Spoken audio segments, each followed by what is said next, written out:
សម្បត្តិធម្មជាតិគេដូនតាគឺថ្នោតនេះណាដំឡៃធំធេងសម្បត្តិធម្មជាតិគេដូនតាគឺថ្នោតនេះណាដំឡៃធំធេងធំតាមធំដងស្រីប្រុងចាំងក្មេងពេញស្រែធំធេងជុំវិញភូមិយើងអ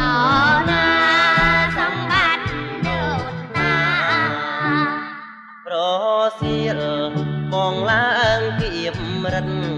ហូតកម្មបិណ្ឌចិត្តចាំចងត្រង់កាប្រសៀលបងឡើងគៀបរិទ្ធហូតកម្មបិណ្ឌចិត្តចាំចងត្រង់កាទឹកព្រៀង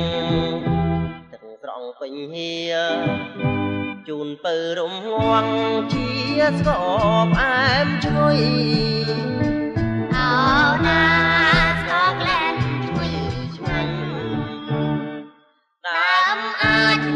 ប្រាបានតាមត្រូវការជាស្ពានទូក្តាតាមចិត្ត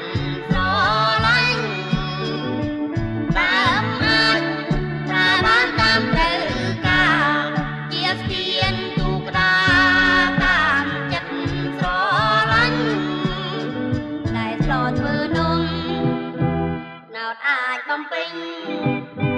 រួបអែមឈ្ងុយឆ្ងាញ់ចេញសាយរីងរីអូណាខំដាំបន្តទៀត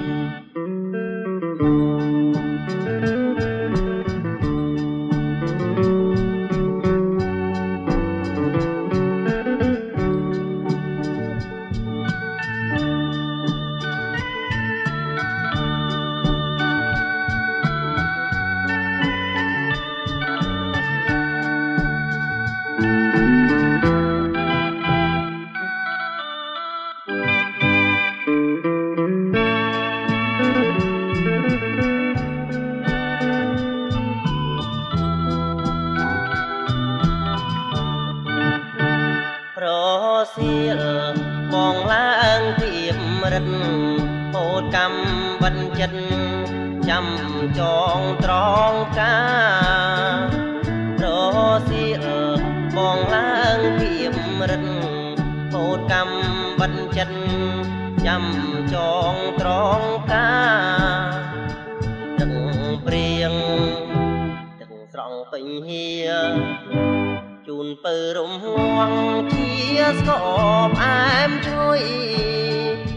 អោណាស្គបក្លែនឈ្ងុយឆ្ងាញ់តាមអាចប្រាបានតាមត្រូវការជាស្ពានទូក្តាតាមចិត្តស្រឡាញ់តាមអាចប្រាបានតាមត្រូវការជាស្ពានទូក្តា